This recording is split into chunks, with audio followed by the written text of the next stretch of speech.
Ito na yung clam miso soup or asari no miso shiru.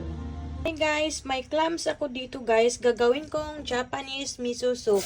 Una, hugasan muna natin ang ating clams. Ito hugas na to guys, kaya pinanlawan ko na lang ulit.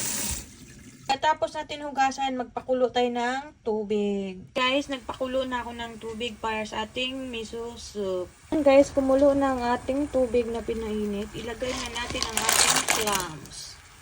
Ayan. Nailagay na natin. Next, ang ilagay naman natin guys is bonito powder or dashi powder. Ayan. Depende sa dami kung gaano kadami ang nilalagay nyo.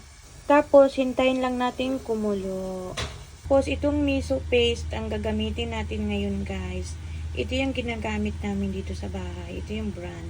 Next naman natin gagawin guys, ayan, kumuha ako ng miso paste. Ilagay natin, tapos tutunawin natin yan. Hirap kasi hawak ko yung camera.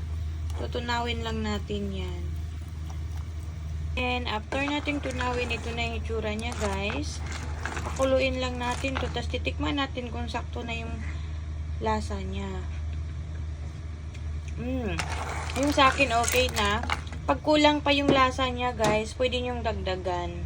So ayun na guys, kumulo. Muntik pang matapon. Kaloka kasi hindi ko nabantayan malakas yung apoy. Hey guys, luto ng ating miso soup. Clams miso soup. Sa Japanese, asari no miso shiru. Ay na siya guys. Ready na mamaya. Masarap yan guys. Try nyo to.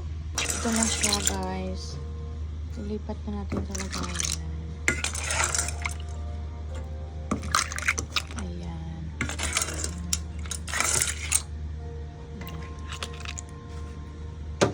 Tapos, lagyan natin ng spring onions. Ito na yung clam miso soup or asari no miso shiru.